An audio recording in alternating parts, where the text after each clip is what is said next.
Are we good to start? Okay. I'd like to call this meeting to order, please.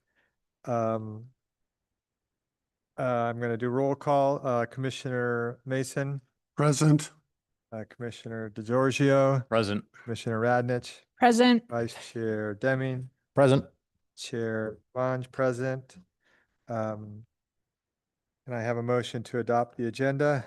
So moved. Second. All in favor? Aye. Motion carries. Public comments. If we have any public comments that are not on tonight's agenda, now's the time to do that are not on tonight's agenda. If they're on tonight's agenda, we'll come back to those. So if any that are not on tonight's agenda, I'll look over to staff to see if we have anyone online. Correct. We have no speaker slips in the room for items that are not on tonight's agenda. If anyone online would like to speak on an item not on the agenda, but within the purview of the Planning Commission, please raise your hand now. If it's on the agenda, you'll get an opportunity later in the meeting when that item comes up. Seeing none. Thank you. All right, before on the consent calendar, there are 4 items. There's draft minutes from November 3rd. I'll ask anyone if they have any revisions to say that. We also have 3 other items that I will call out real quickly that have been continued to the December 1st meeting. That's Razapur, MS, I put my glasses on, MS 502-25 Razapur. That is being continued to the next regular meeting, December 1st. Excuse me. HDP 32-22CC, Robinson Family Trust. That also has been continued to next week, to the next regular meeting on December 1st. And then V05-25 Kolovyansky, I apologize if I'm not saying that right. And that is being continued to the next meeting. So if you're here for any of those, they are being continued to the next meeting. So with that, can I have a motion to adopt the consent calendar, please? Unless anyone has any questions. Just a tweak for staff, on the minutes, the reference to a code reference, of 6-2408 has a extra dash in it. You just fix that. Thank you. All right, can I have a motion to adopt the consent calendar? So moved. Second. Okay, all in favor? Aye. Motion carries 5-0. All right, continued public hearing. We have P08-24 Zong. Not sure how to say it. Queen LLC. And we have 3 separate ones of the same owner for similar but each unique public hearing. So I'll turn that over to staff now. And help me with the pronunciation, please. Thank you. Of course. Thank you, everyone. My name is Nicole Zittel, and tonight I'm joined by my colleague, Madison Church, and we are the project planners for the 3 HDP applications shown on screen. These are Phase 1 hillside development siting and massing determinations at 3 vacant lots on Cambridge Drive. Each of these lots is a separate application, but tonight we will be doing one presentation and touching on each of the 3 lots during this presentation. So for some context, in the bottom left is the rough location of the parcels in Lafayette. They are in the northwest portion of Lafayette. And on the right, we see highlighted in blue the 3 subject parcels. So going from left to right, delineated as number 1 is 1233 Cambridge Drive, number 2 is 1231 Cambridge Drive, and number 3 is 1227 Cambridge Drive. The 3 parcels range from 1.5 acres to 2.4 acres. And are R40 and R20 zoning districts. They are accessed from Happy Valley Road to Palo Alto Drive, then to Cambridge Drive, and all 3 parcels are along a private portion of Cambridge Drive. On the slide, we see the three proposed homes as they sit next to each other. So in the middle and on the right are lots 4 and 5. Those are sited roughly at the same elevation as each other. And in the graphic on the left, we have lot 6, which is sited at a lower elevation. All three homes are more than 100 feet from each other, and there is existing and proposed vegetation that would screen the homes from each other. And now I will hand it over to Madison, who will talk about the first lot. Thank you, Nicole. Moving on to 1233 Cambridge Drive. This is a new 2-story home, roughly 4,300 square feet with an 830 square foot attached garage. The maximum height of this home is 22 feet 5 inches. For context, 1233 Cambridge Drive is the westernmost lot of the three.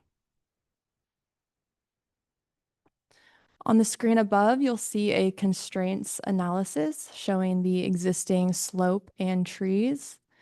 The brighter red is characterized by less slope, whereas the darker red is characterized by greater slope. This lot is steeply sloping uphill towards the south of the lot. It's heavily wooded throughout the lot, and there's a clearing toward the north or front area. Now you'll see a composite constraints showing the home is proposed to be sited in the strip that extends east to west across the northern portion of the site. This area features gentler slopes and a lower concentration of oak trees. There will be 14 protected trees removed as part of this development. You can see that driveway access extends off the private portion of Cambridge Drive, and that the home is oriented north facing Cambridge Drive.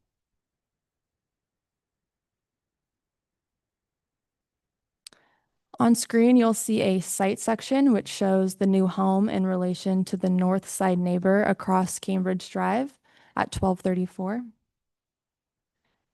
The proposed residence sits at a higher elevation to the neighbor across Cambridge. There are existing and proposed trees for screening. The new home is built into the hillside with the second story setback to break up the massing.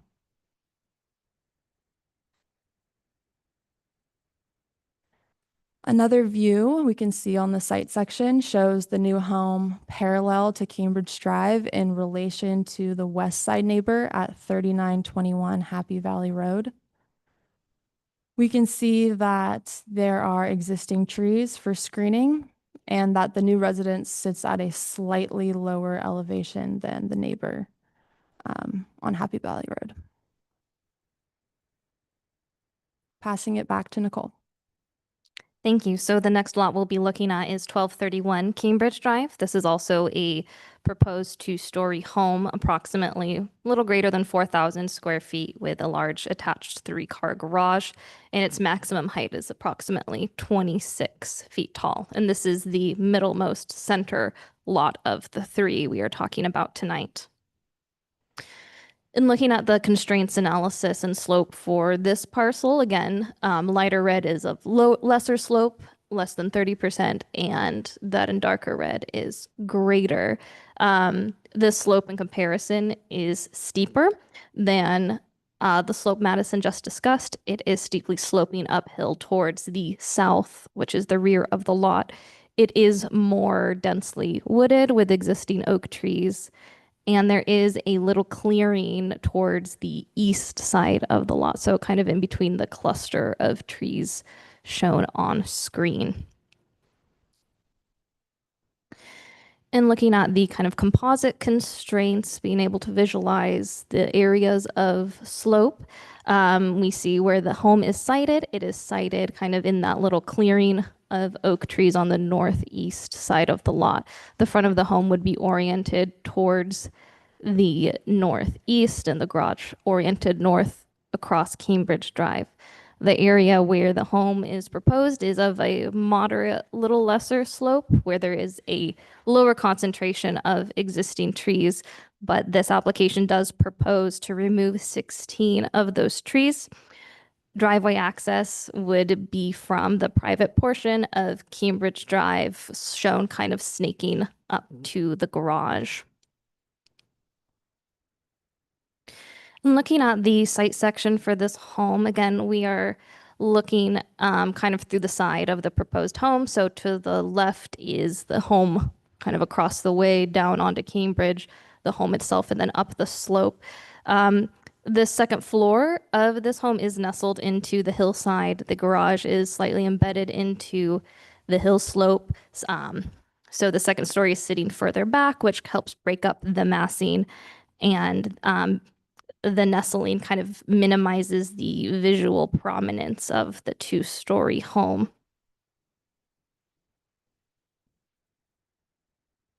Now back to Madison.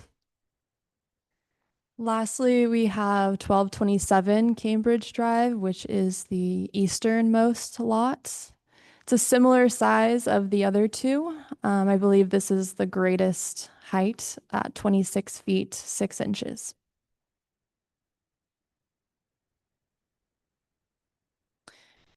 This lot has the least amount of slope. However, there is a steep slope coming directly off the cul-de-sac on Cambridge Drive, which elevates the lot in relation to the street.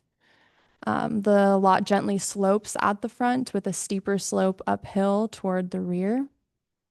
There are oak tree clusters on the eastern edge as well as in the rear of the lot, with a clearing towards the north or front. The home will be sited in this northern area, again, to minimize the amount of grading and tree removal. There will be 2 protected trees proposed for removal. Driveway access will be from the private portion of Cambridge Drive as well. It will not come from the cul-de-sac, which is consistent with feedback from the study session at the Design Review Commission. This home will be oriented on a slight northeastern tilt. Here is a site section showing the new home in relation to the north side neighbor across Cambridge Drive at 1232. There are existing and proposed trees for screening, which we can see. Again, this lot has the least amount of slope, but the proposed massing is similar to the other 2 homes where it will still step with the hillside.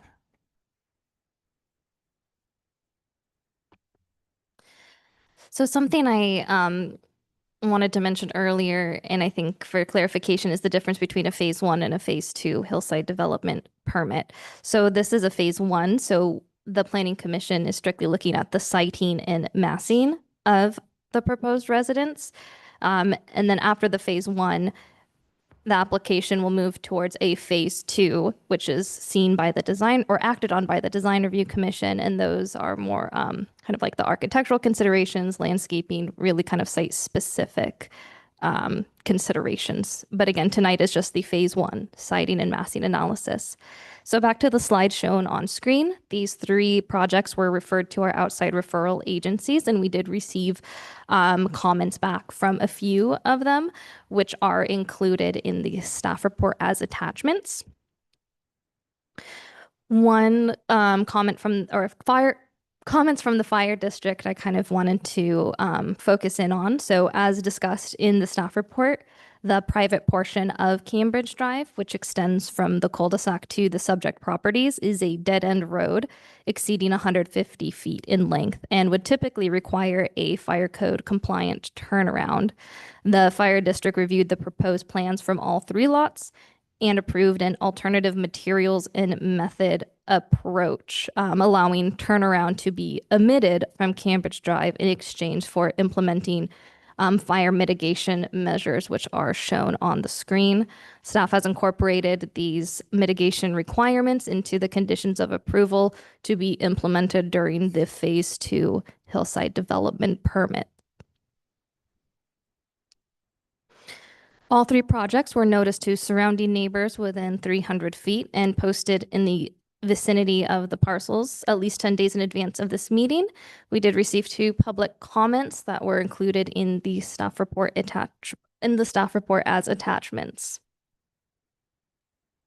Staff has evaluated the 3 applications against the findings for a hillside development permit on an existing lot and recommends the Planning Commission find the projects exempt from CEQA and adopt Planning Commission Resolutions 2025-17, 2025-18, and 2025-19, approving the 3 projects subject to conditions. Thank you.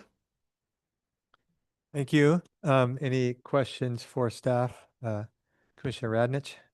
Thank you for the presentation. Do you mind going back to the fire mitigation slides or the condition of approval 8? Has the applicant reviewed these and agreed to these? Yes, the applicant reached out to the fire department to discuss this and has, to our knowledge, agreed to these mitigation measures. So maybe applicant, when you give your speech, if you could just hit on that. Thank you. Okay, that's it. Thanks. Anyone else? Go ahead. Thanks also.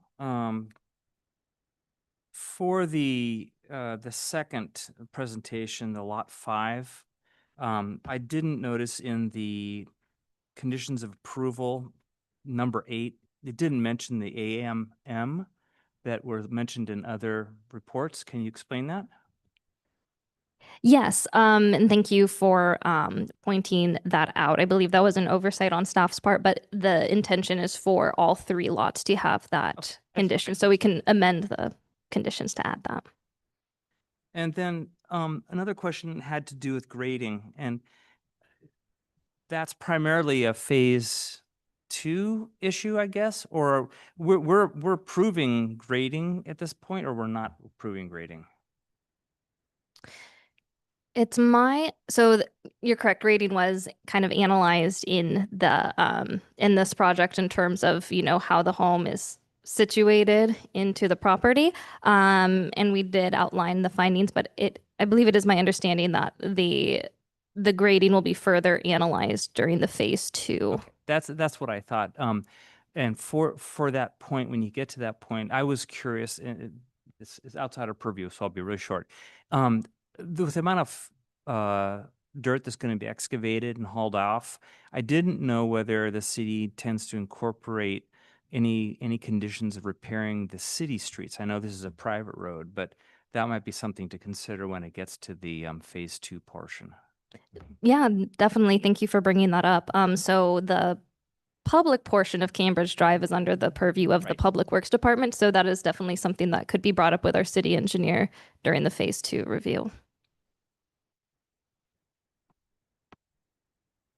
Commissioner Mason? To follow up on the recent comments, one of the things that is common on these type of lots where I have a steep upslope is neighbors complaining about interruption of water flow down the hill being redirected someplace that they don't want it, like on somebody else's property. Will that be sufficiently addressed in the Phase 2? Or could you put a request to have that this is sufficiently addressed? Yeah, so yes, I believe in the Phase 2 that the grading and drainage is more fine-tuned and more heavily analyzed, but that is a concern that was brought up at the study session before the applications came to a Phase 1. And so it's my understanding that in the Phase 2, I think the city engineer will review the plans again. And if there's any comments on, you know, the drainage or runoff, they'll be addressed at that time. Thank you.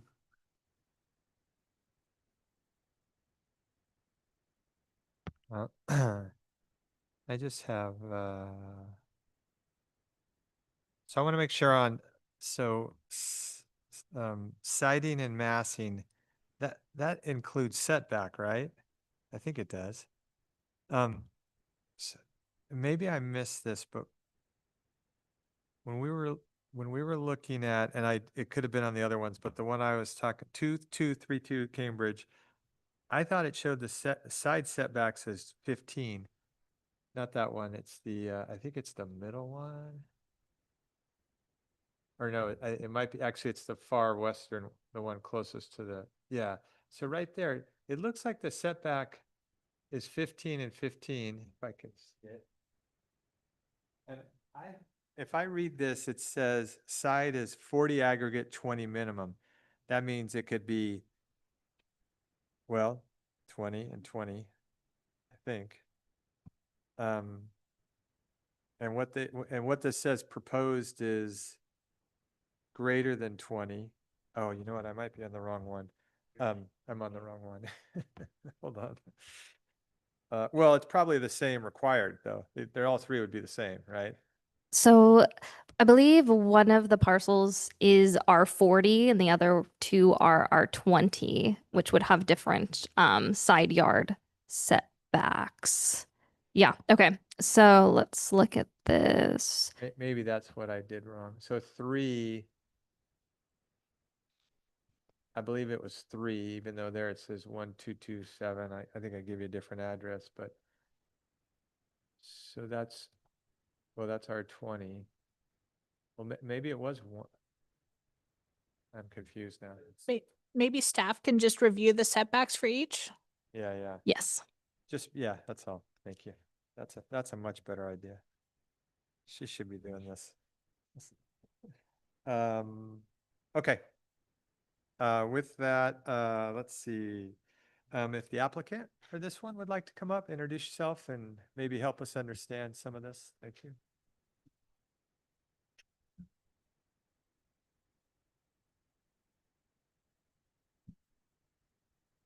And if the button, There you go. there you go. Thank you. Good evening. My name is Bill Wood with William Wood Architects, and been working on this project for it seemed like about 2.5 years.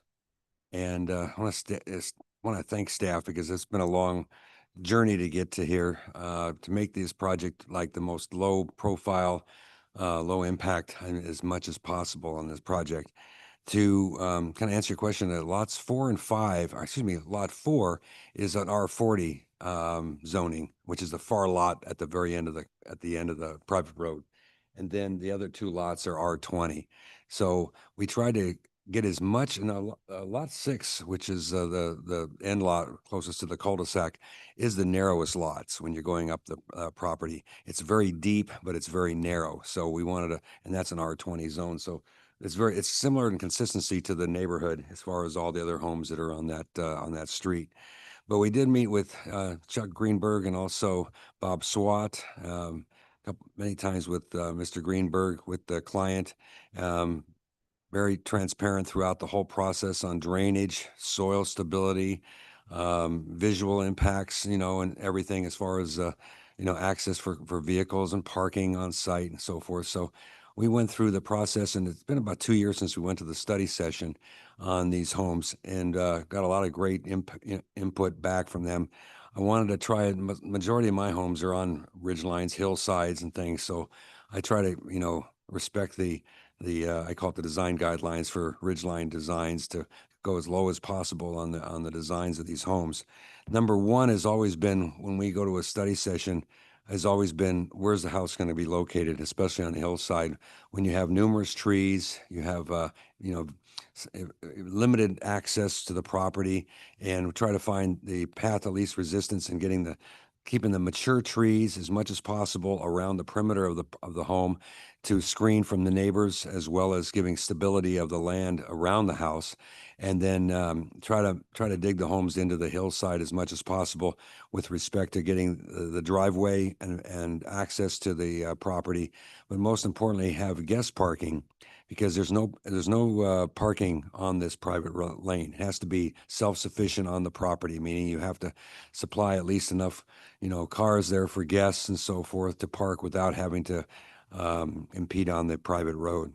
We also, one of the first things we did on this project was to go to the fire department, which is I do on every hillside project, because some properties that are left in the county are just not accessible, and they're legal lots.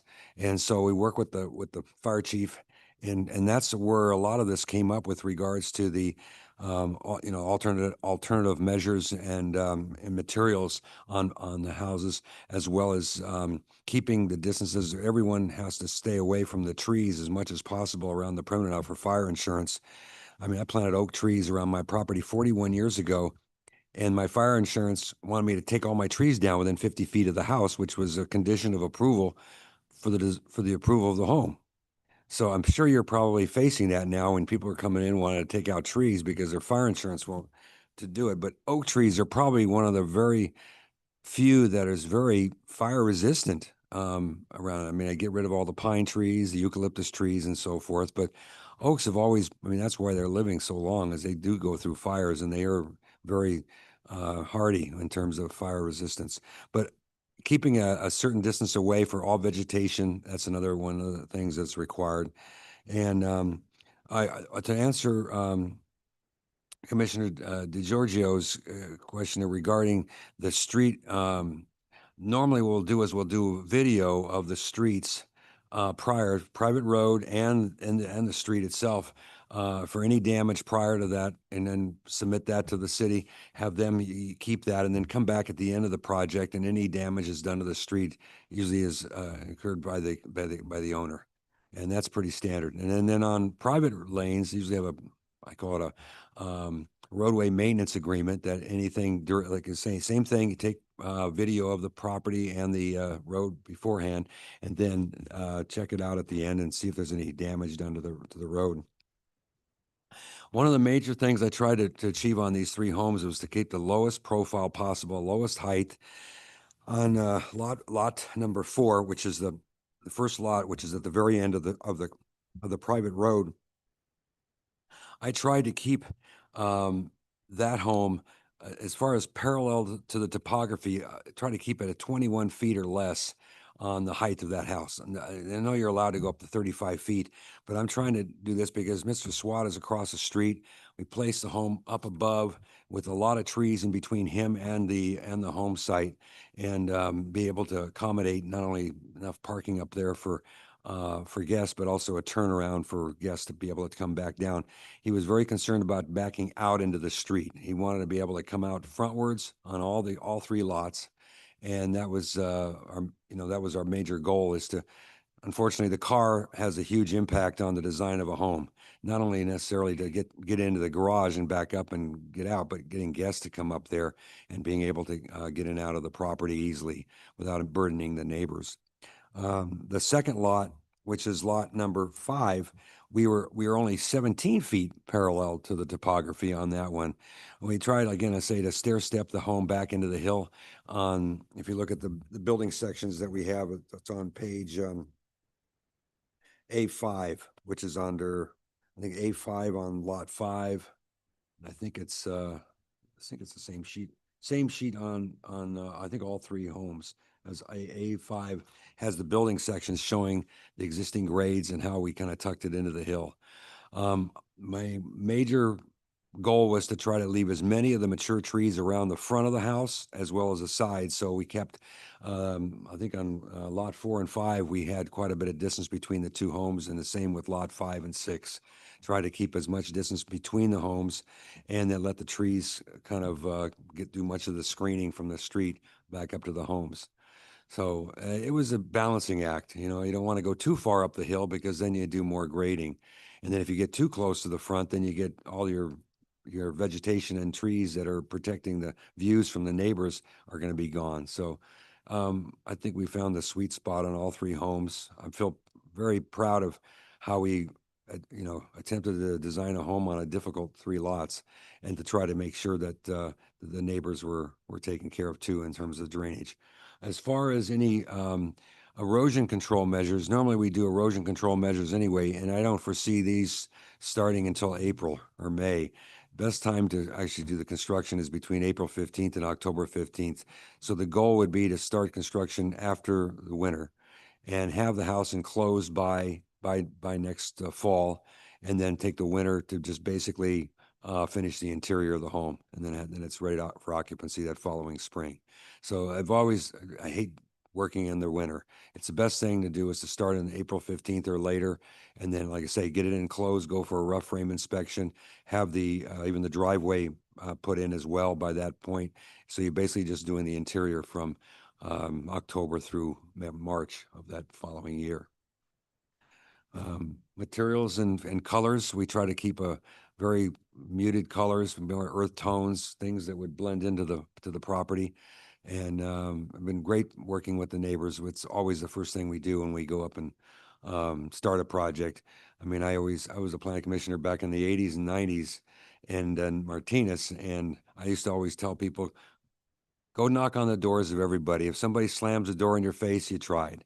And actually, I do that on every project. It's the best thing you can do. Your best allies really are your neighbors, because they're the ones you have to live with.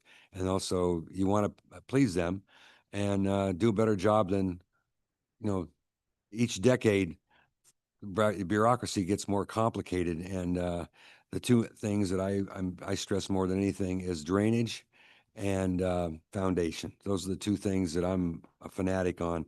I always tell clients you can fix the wood, but it's hard to fix the foundation, and drainage is very difficult. So anyway, I'm open for any questions you have. Be happy to answer anything.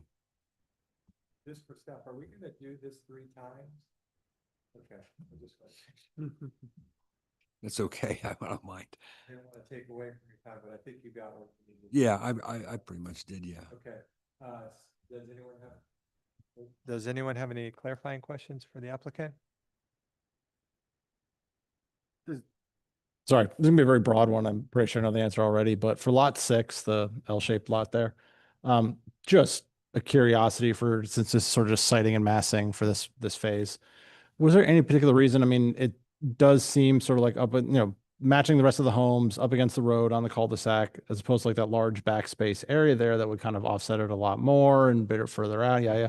But obviously it looks like it's a much more hilly area, so it'd be harder. Is that the primary reason it wasn't pushed back further, kind of? Because the other ones are a little further. Other ones are further up. And what we did is we kind of threaded the needle on 4 and 5, because we had to come up through the trees. And if you look at the topography on lot 5, you can see the house is parallel to the topography because it goes sideways. Where this lot 6, actually goes straight up the hill, but it's narrow. It's much narrower. You can see how much more narrow the lot 6 is than lot 5 and 4.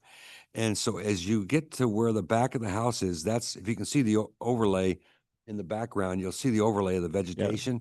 You go further up the hill, you're taking a ton of trees out, and it gets really steep. So, and that lot is kind of a transition lot between the adjoining home on the east side, where you can see right next door, as it goes up the hill. And then once it gets past lot 6, going to lot 5, it starts sloping up, and then you can see all that vegetation that's between lot 5 and lot 6, between the two. So you should get some screening there. Lot 6 is just, right now, it's almost an open area for considerable amount of space. But once you go past the I call it the drip line of the trees at the back of the property, it just gets so steep, and you'll be taking out a lot of trees. I had a question on there were some comments about turning around, and you mentioned about parking. So all 3 of these would park basically off of the private drive, like go the dotted kind of concrete up. That's correct. Yeah. So there was one kind of concern, and I'm just curious how you would address it. Like, it looks like lot 6, you have a lot of turnaround. It looks like lot 5 is more of up and back. And then I guess lot 4, it looks like it has kind of almost a hammerhead up. Correct. Yeah. So, I mean, I'm trying to address something that was brought to one of the public comments. So could you just walk us through how you would envision lot 5 specifically? I don't know how many people you envision, but let's say 6 cars, you got a nice dinner party going on. How would that work? Well, the right side of the property, or the right side of the driveway itself, that from the garage back to the turnaround area, is around 32 to 33 feet.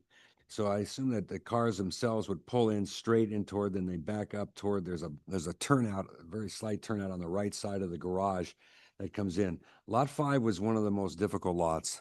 And without going further down the hill and grading and going back up the hill, I didn't want to start to impede on the property line area on that side. But it should be big enough. And actually, the goal is when during the middle of the day, if you have a Amazon truck coming up your driveway, that's where I looked at that and did all my calculations on an Amazon truck coming up and making a turnaround.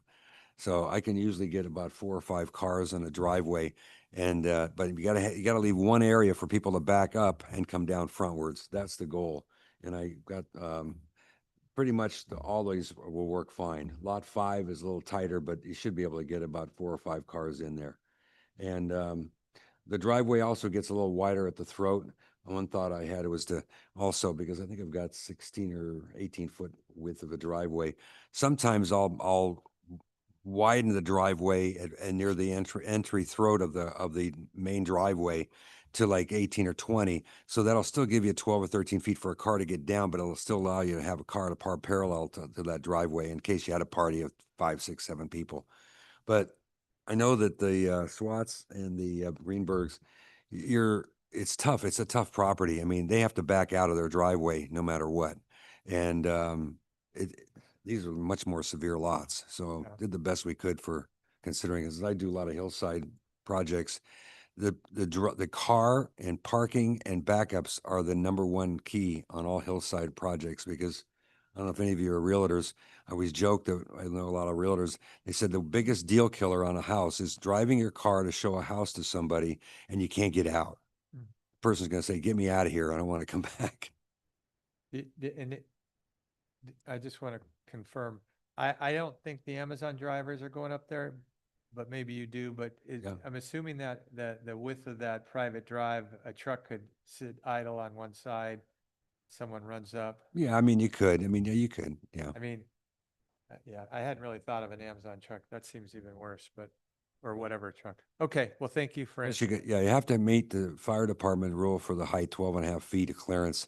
So that's the most important thing, because you can't have any tree limbs hanging down. And just for my understanding, since you seem pretty good on this, if you weren't doing that condition of 8, approval number 8, what would be different about the road? That's the alternative material. Oh, the Or Well, it's got- actually, there's 2 parts to that. One is the amend that number 8 is that measures and alternative methods, materials and methods, as well as, the fire mitigation around the home, meaning keeping as much clearance around the home of any vegetation.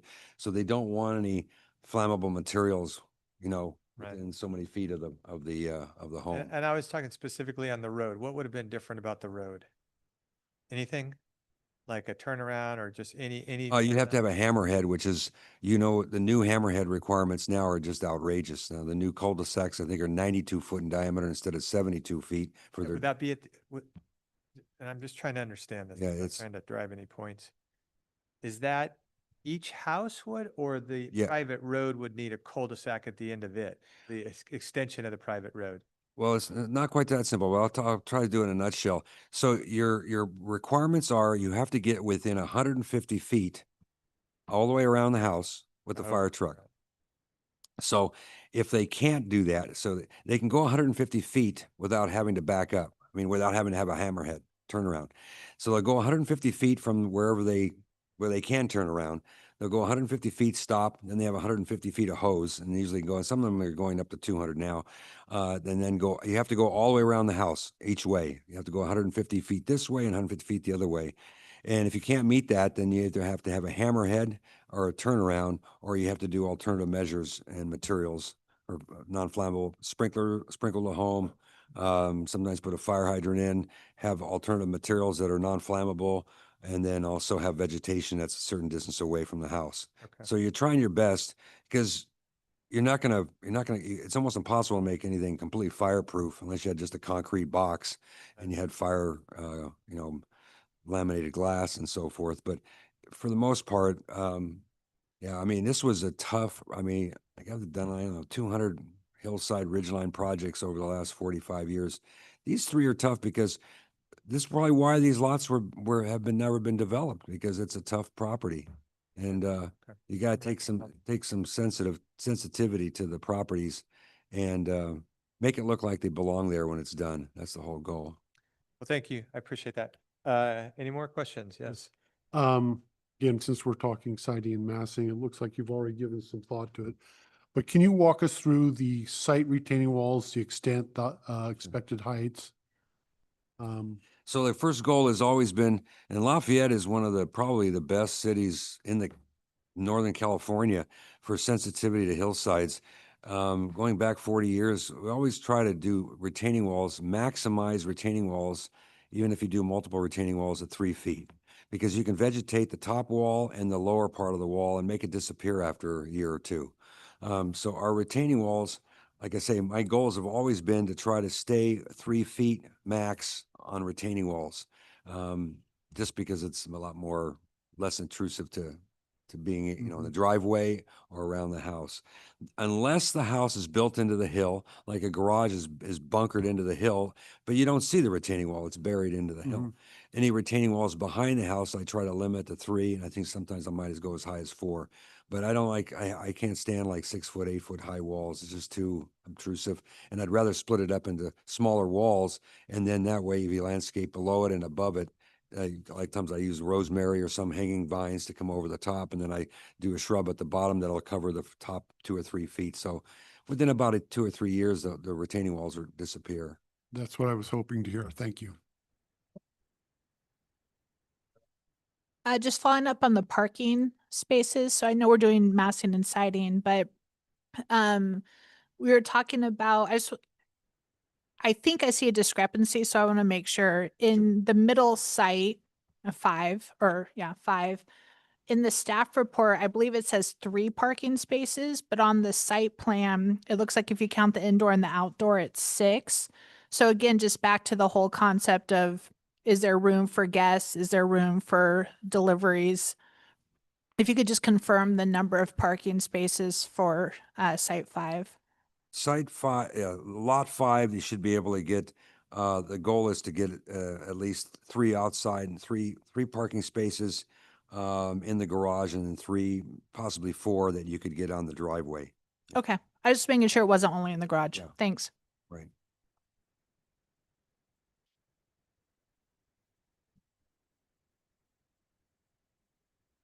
Okay, thanks.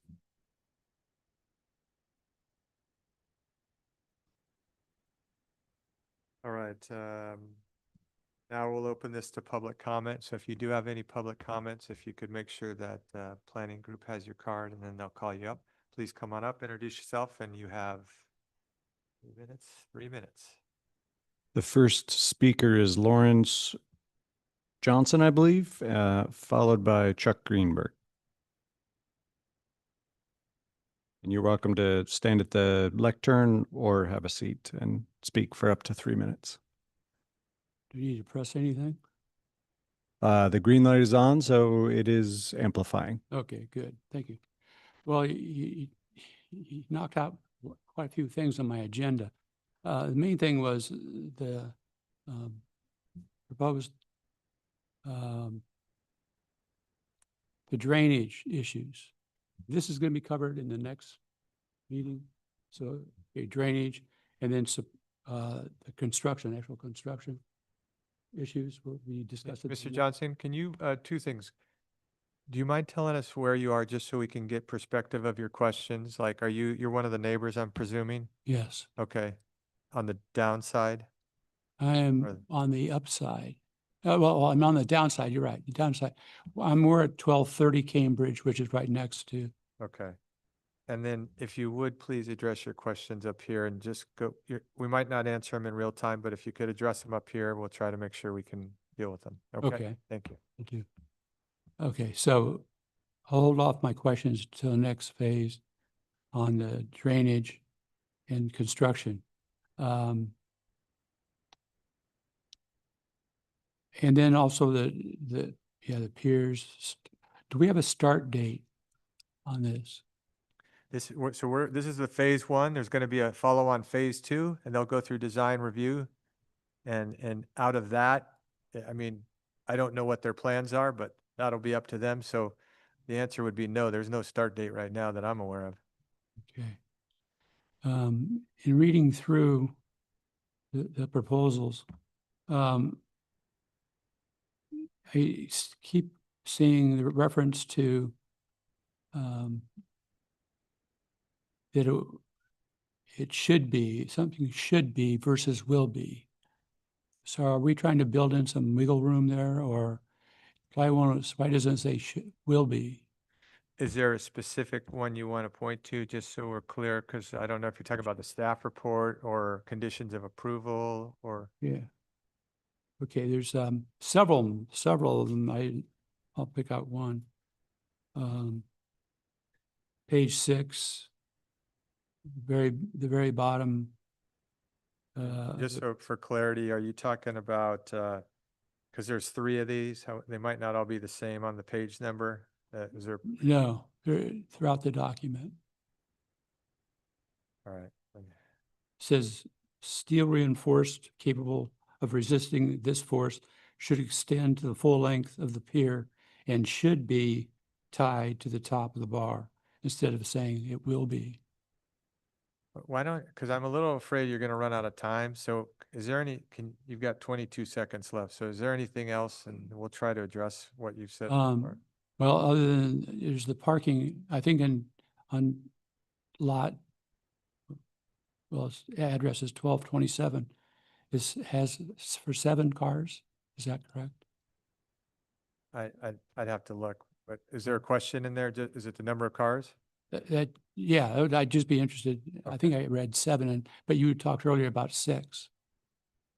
Well, okay, and I think your time's up. I think in the one we did look at, there was room for 3 in the garage, and then, you could fit 3, but I think the applicant, and they can answer this afterwards when they come on. I think he was alluding that maybe 4 would fit there as well, if you parked them smartly, but I'll let them answer that. All right, Okay. hold on a second, sir. We're gonna have a clarifying question, possibly. Thank you. Kind of give you a broad picture stuff. So what we're doing right now is the big picture stuff. Phase 2, we start getting into the more details. Now, this is what I do in another life. Things like this project, and not having spoken to the architect, but my guess is he will have a geotechnical engineer to review all the soils. He will have a structural engineer to design the house and the foundation. Typically, they tie, if the house is on piers, they will tie the piers to the grade beam for some continuity. So a lot of the times when we say should, means that, hey, the architect, the applicant haven't gotten to that portion yet, because we want to see the big picture, and we want the big picture as close to what the little picture will end up being. You may orient the houses a little differently to make the foundation work or something like that. But if you do have specific questions, talk to the applicant, talk to their engineer, say, hey, this is my concern. And then that puts in the back of their mind and they make a little note that, hey, this question will come up later. Let's make sure we address it, because nobody wants to sit up here and have everybody say, well, gee, that's a good question. Why haven't we thought about that? So, I'm sure that your questions will all end up being answered, just not at this time. Okay, well, I thought, now that I know that there's a phase after this one, or meeting after this one, it makes a lot more sense. Yeah, and also after the residents will go to Contra Costa, be farmed out from the city of Lafayette to Contra Costa County, and they will do an independent peer review of the structural design of these residents. Okay. Good. That's great. Thank you. That's very helpful. And just phase 2 is with the Design Review Commission. It's not with the Planning Commission. So when you're looking for it online or on, the city website, you'll probably get noticed based on where you are, but it's a different commission, but they'll be more in the details. We're looking at site and massing. Okay. All right. Thank you, sir. Makes sense. Thanks. Thank you. All right. I think we had another. Mr. Greenberg is next. Thank you.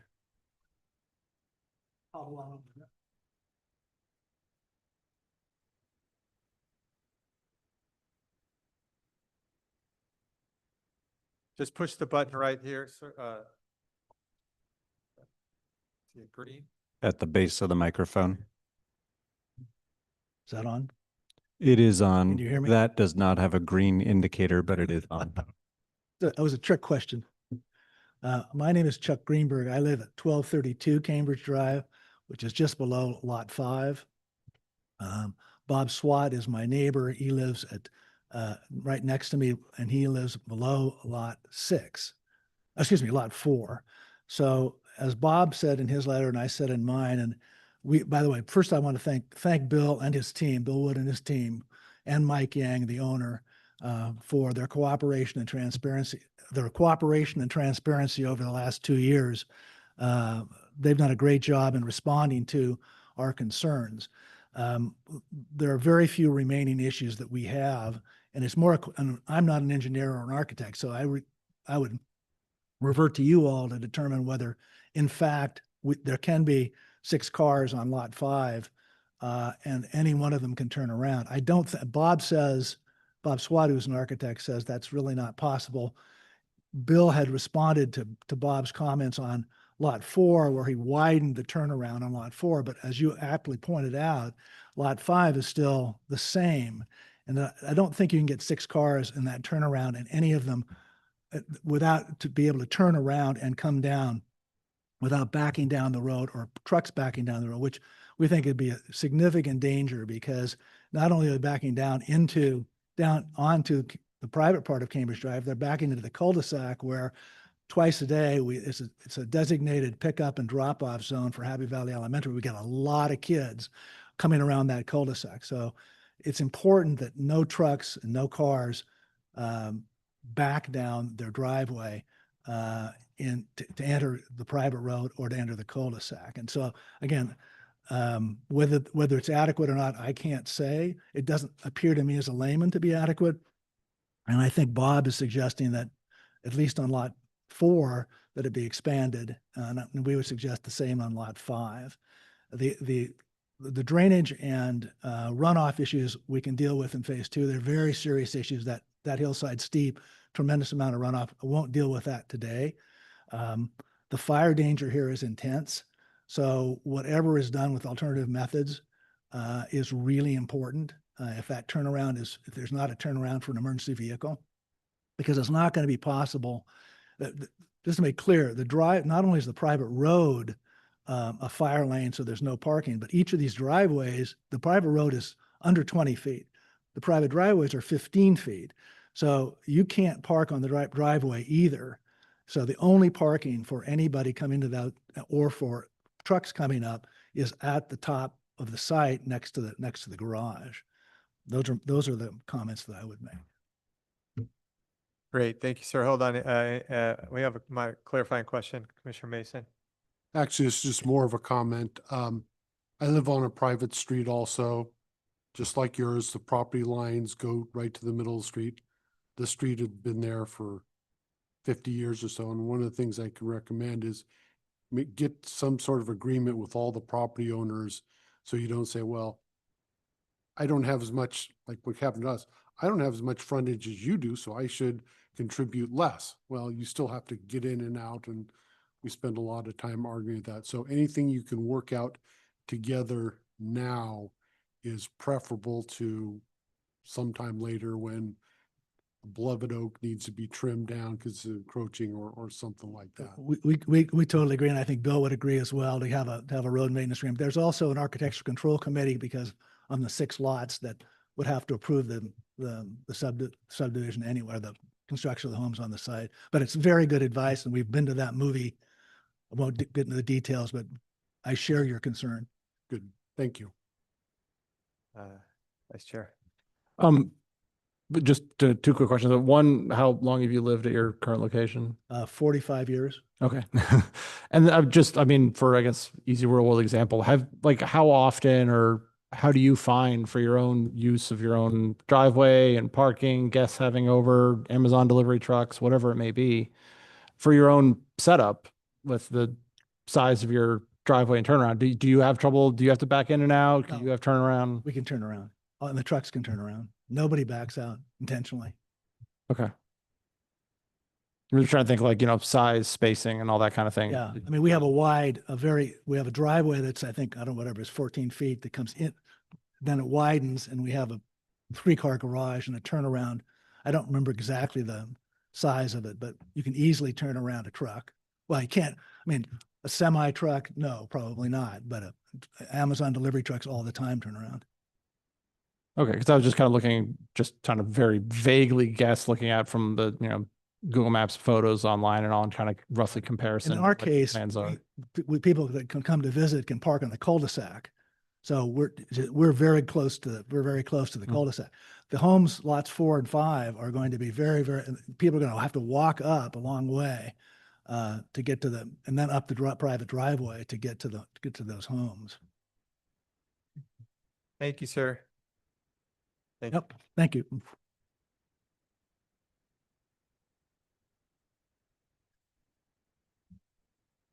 Those are the full extent of speakers in the room. So now we'll turn to online attendees. If you would like to speak on this item or these 3 applications, please go ahead and use the raise hand function now to raise your hand. Seeing no raised hands. Okay, thank you. We will close the public comment period and we'll bring it back to commission to discuss.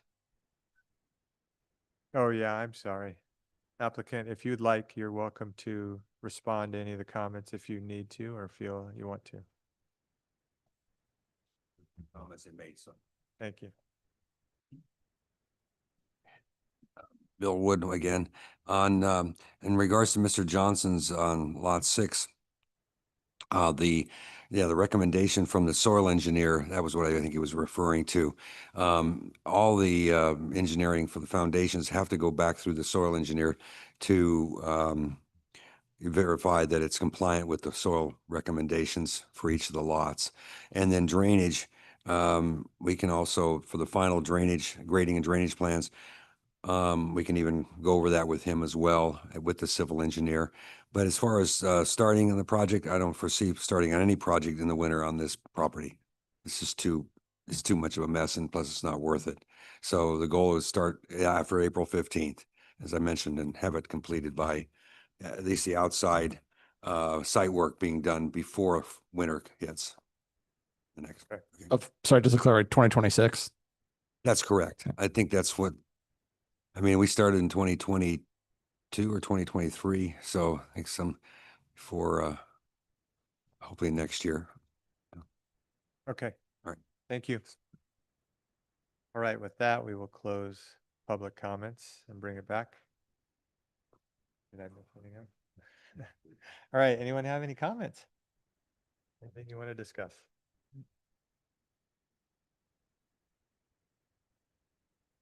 I just like to say I appreciate your presentation. It's well thought out. I also have lived in Lafayette since I think about 68. So I know the hills. You don't take any chances on hills. The should be and stuff like comments like that, you defer to a structural engineer. This is what I do. I work with it, and I agree. There's no such thing as a minor foundation problems. There's either no foundation problems or big foundation problems. And the last thing you want to do is come back 10 years from now and, support the foundation and stuff like that. There is water. The fact that you have oak trees there means there's water in those hills. And, yes, you're going to spend a lot of time making sure the drainage really works and the water goes where it's expected to. And that's why we will deal in phase 2. Chances are, if you look at the credentials of the people doing the work, the structural, I've known of William Wood for a long time. He only uses top-notch consultants. I'm sure if you check their credentials of their consultants, the soils engineer, the people do the civil who's doing the drainage, And the other ones, you'll find that those are also top notch because at the price point of these homes, there isn't going to be, you're not going to cut corners. I think they're saying you're out of time. Yeah. Yeah, I can support, All right. that's my way of saying I can support this. All right, any other questions? All right, well, and I will just say, I do think, because there will be a phase two, and we find this time and time again, the best solution is for you folks to get together than for us to make decisions based on, because our charge is to follow the findings and say, can we make these findings, yes or no? And if we can make them yes, then we vote how we feel. So there are these little in-betweens that don't always fall exactly into that. So I just say your best bet is to talk on that, but you also have your phase two that you both can come back to and talk about some of those if you haven't worked them out. Question, and you're kind of shot yourself in the foot on this one, because I've been thinking about the whole time for, I think it's lot 6, the L lot, for the setbacks, like, because we had asked to come back on those to that we're on track. If we approve citing and then it turns out they're actually in setbacks, they need a variance, they need something, like, how would that work? Would they have to redesign their plans? You mean, you're saying we approved the citing of it and for some reason the staff report was wrong and they couldn't put it there? I defer to the planning director, or staff, but I would assume that would supersede our citing approval. I would like the project planners to affirm that the setbacks for each of the proposed homes are being met so that the planning commission, the neighbors, the public all have confidence that an erroneous approval of anything is not being approved. So just, I'd like them to affirm that tonight. And I should have said something. My question, I did go look back, and when I found the right one, it was 15 feet, which is what we were looking at. So I was incorrect. I was looking at the wrong one. So the one I asked about is correct as far as I can see. So, Yeah, if you give us 1 second, Madison and I are confirming right now. okay, Yeah, we'll keep talking then. Absolutely, Chair. When I looked through the reports, I saw that the setbacks looked correct versus the regulations, the permission requirement. Were you asking about that, or were you saying if there's some other thing out? No, I mean, that was essentially, it was more of a procedural thing because it had been noted and it just got me thinking, again, just looking how kind of close it is. Oh. Like if we do, and it turns out it was actually, this driveway had been shifted or something, we approved citing, and this was more of a procedural thing, less of a, yeah. I mean, to what it's worth is that I do think you've done an excellent job of reducing massing, trying to blend with tough lots. And my one question was really just going to be like, well, how have these lots gone undeveloped for so long and what's different now? And I'm sure it's just economics. But yeah, the sizing would have been the siting would have been the only question with like setbacks. But again, it seems okay. I just want to make sure. I guess we'll wait. We're still waiting, right? Yeah, okay, that's fine. I am going to have Nicole put the site plan for lot 6 on the screen.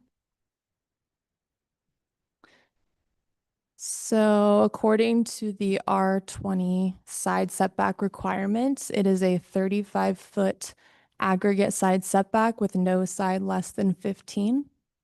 So you can see on the project plans that one side is 20 feet and the other side is 15 feet. And the footprint of the home is outside of those side setback areas. Thank you. All right, unless there are any other questions, I will entertain a motion.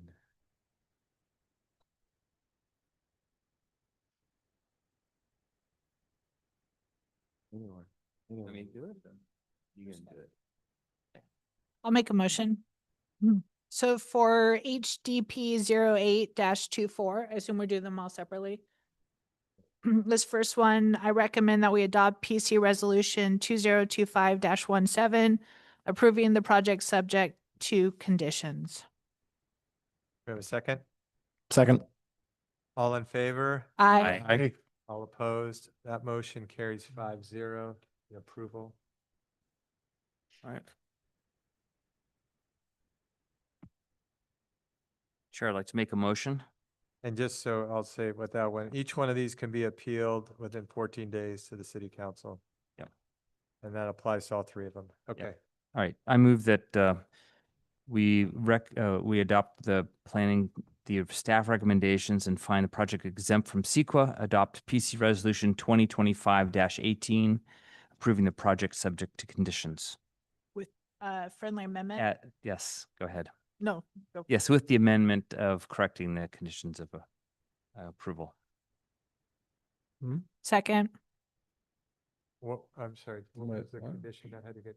Was It- that the double dash? That was that was the amendment. adding of the AMM Oh, yeah. into item Oh. number 8. Thank you. Thank you. Okay, so was there a second? Sorry. Yeah, second. Okay, all in favor? Aye. Aye. All opposed? Okay, that motion carries 5-0. Approved. Again, 14-day appeal period. And there's one more. I move that we adopt the PC Resolution 2025-19, approving the project subject to conditions. Second. All in favor? Aye. All opposed? None. Okay, motion carries 5-0 is that one as well. And there's again a 14-day appeal period. All right. Thank you. Thank you. Next, we are going on to new public hearing. Let's give them a couple minutes. Next one is item 7A. And I'll turn it over to staff whenever you're ready. Thank you. Thank you, Commission. I'm just gonna share my screen in a moment. Oh, I was like, Arlie somewhere. Where is she?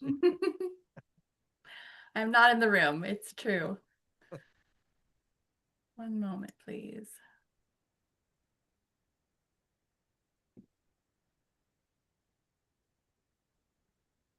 Okay, are you able to see my screen? Yes, Arlie, we could see it. Thank you. Wonderful, thank you. Good evening, Commissioners. It's good to see you all again, if not in person. Tonight, I am presenting on HDP 0425 and GR 0125, an hillside development permit and grading permit for a new 6-foot concrete retaining wall. This is before the Planning Commission because the proposal includes development within the 15-degree declination from the ridge line, which the Planning Commission must approve an exception for. And here we are.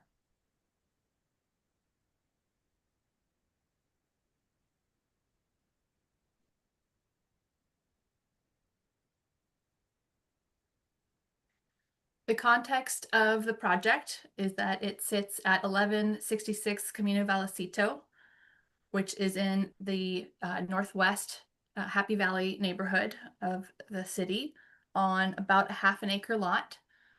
The lot is relatively flat along the north area, but slopes down to the south, which is where the retaining wall is proposed. And there's a Class 2 ridge line that runs east-west approximately along the south edge of the property. You can see the ridge line in the orange line with the ridge line setback in the light orange shading. On the other side of that ridge line setback is a Class 3 ridge, which does not have a setback. That's the yellow line. The property is outlined in green here with the proposed retaining wall in red. I'll point out that the house has no proposed changes. This is simply a retaining wall. There's no protected tree removal proposed as part of the project and no landscaping.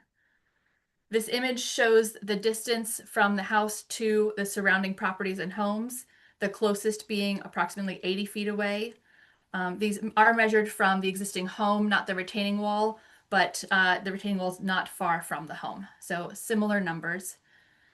And I'll point out that the applicant called out the ridge line in this dashed blue line. I think it actually sits a little bit to the north, especially on the right or east side, more where the purple line sits. But that change doesn't change how this project is reviewed or if the findings can be made. Here we see the survey and grading proposed. The proposed wall is approximately 150 feet long. It sits, just 6 inches off the southern property line, which is shown in the heavy black line going from left to right. And the wall ranges from 1 or 2 feet tall on either side to a total of 6 feet tall towards the center. The grading proposed includes 150 cubic yards of cut and 600 cubic yards of fill for a total of 790 cubic yards.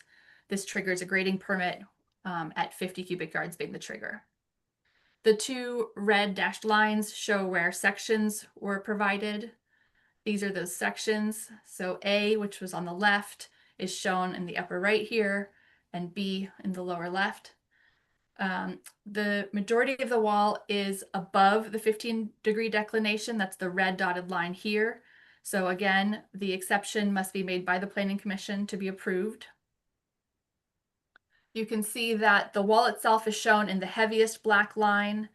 The thin black line just to the right of it is just the property line. That's not a structure. It's just meant to show where the property line sits. And here we can see the top of wall being at 648. This would allow fill to be added behind the wall, extending the backyard area of the property from the house towards the property line. Where slumping has been occurring, the property owner is concerned for the state of the house and the rest of their yard because sliding has begun to occur. And so that is the reason for this wall.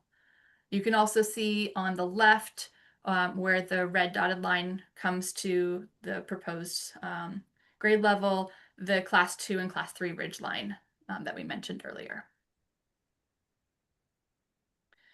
This is a photo of the proposed wall staked with orange netting to be as visible as possible. Again, because this is parallel to the property line itself would sit just 6 inches off this netting. And so the property on the right is not part of the subject property, but of the neighboring property. You can see that there is heavy mature vegetation there, which would do a fairly good job of completely screening this wall.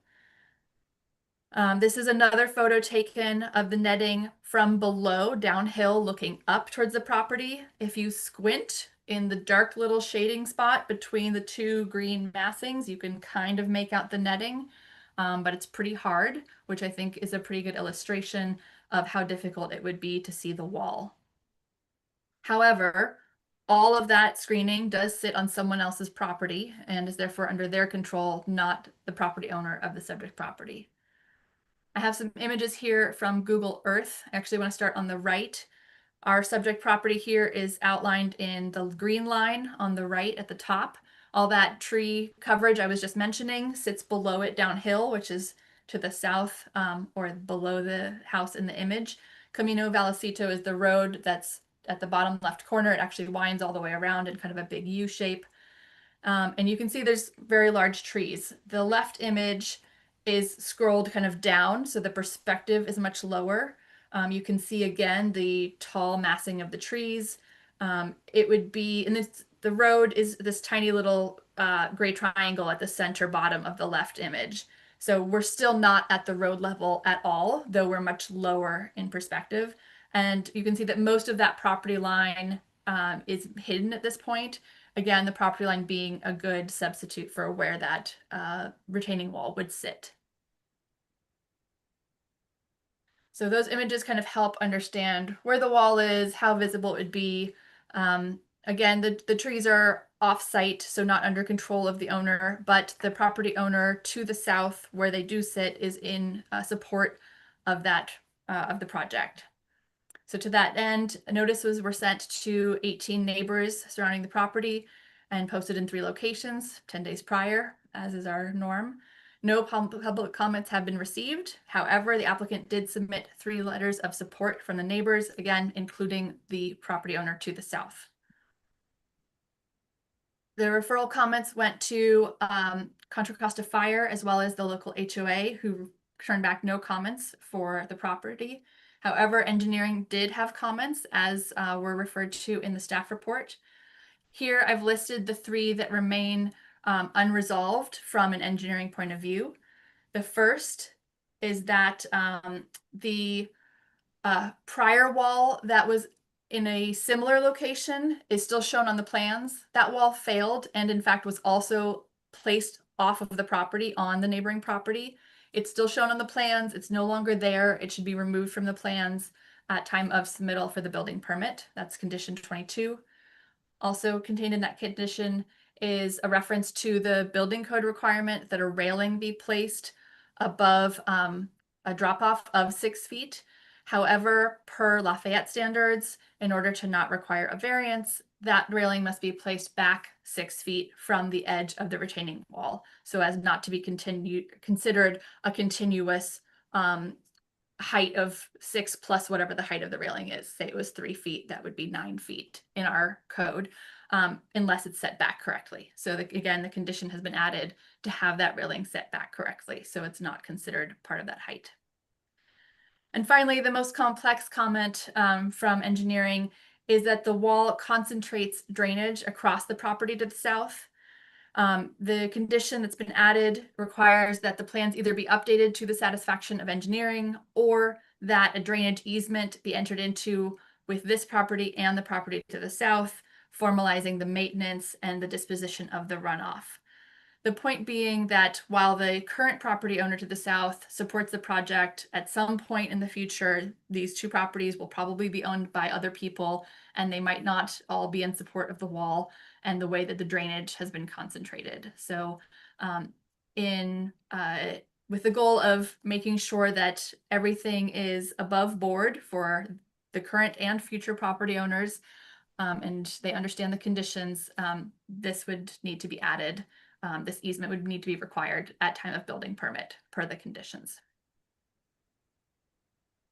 The CEQA determination is that this project can be categorically exempt pursuant to sections 15303, new construction or conversion of small structures, and 15304, minor alterations to land. Staff's recommendation is to find the project exempt from CEQA and adopt Planning Commission Resolution 2025-16, approving the project subject to conditions. I'm happy to answer any questions. Thank you. Let's see if we have any clarifying questions. We have a bunch. Okay, Commissioner Mason. I'm concerned, confused about the comment about the drainage easement across the southern property. To me, that means that if it's a drainage easement, it needs to be recorded, dimensioned, it will block construction over that easement. And as just a general vague comment, I'm not sure if I can evaluate that portion of that. Can you please clarify that? I'm not sure I understood your comment about evaluating that portion of it. Could you clarify that? Well, what I was saying is we're asked to retain, approve a retaining wall, and the drainage is going to be directed across the southern property, but we don't have an idea of where. You mentioned an easement, I think as one of the possible solutions under the unresolved comments. And so that whole wall, I'll assume you have a drain line behind the wall that will redirect the drainage, the water flowing down. So the first question is, where is it going? Because it looks like it has to go across the southern property, but it's not shown where. And so I'm not sure I can look at that in absence. If it does need an easement to drain across the other southern property, it should be shown and recorded. Commissioner, if you look at condition of approval 21, I think it might answer your question. It's, can you show, or you can look at it right here. Just look at,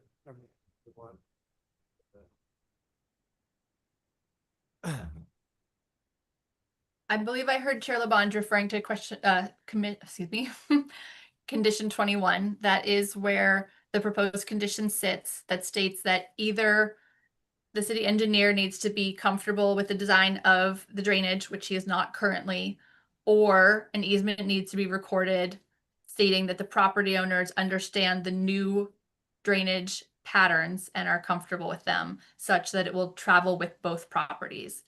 Yeah, The image I've moved back to here shows the proposed wall just off the property line and calls out a few weep holes, which is where the water will be issued from when soaking through the wall. So this arrow at the bottom with a note here says coordinate with neighbor to the south to provide 4-inch weep holes at 10 feet on center.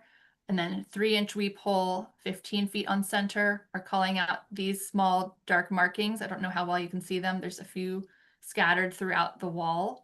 And so the idea here, the city engineer's comment refers to the fact that without the wall, if it rains and it rains heavily, water sheet flows across the land evenly and spreads out evenly as it travels from one property to the other. But if this wall is installed, and especially if any future improvements were made, such as a concrete patio, which would not require our review, water would be further concentrated, and it is simply by this wall into the weep holes, which will then be the issuance of the wall. Because the wall sits 6 inches from the property line, there's no room for the property owner to dissipate it, have the water land on rock and slow and remove kinetic energy from the water before it lands on the adjacent property owner.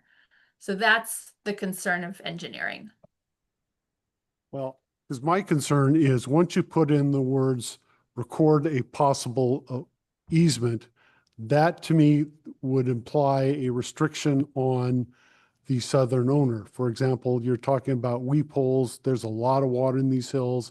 Not sure if that's sufficient. I'm not concerned so much about the water as a sheet flow, but water as it is directed in one specific spot. Weep holes tend to get clogged up over time.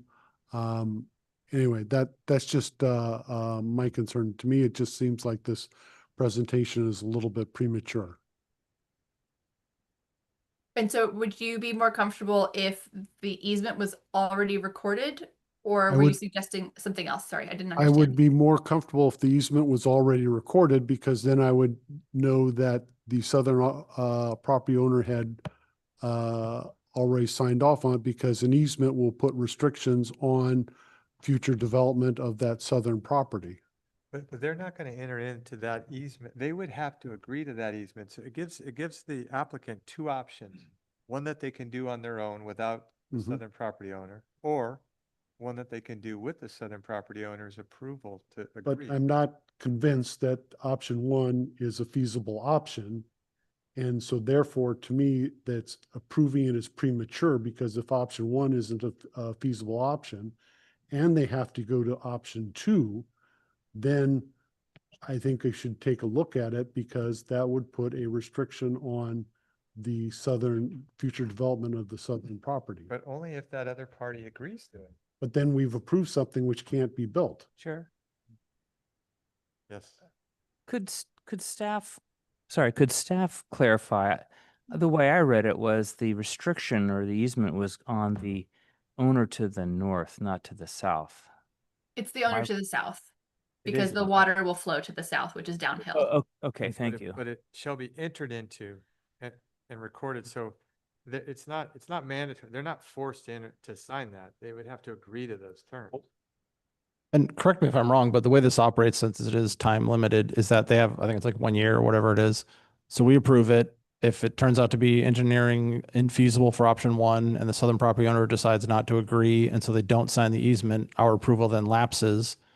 And yeah, we approve the wall that doesn't end up being built, but I don't see any harm or foul there. Is that how it would operate, or am I missing something? You are That's correct. correct. Okay. And sorry, Arlie.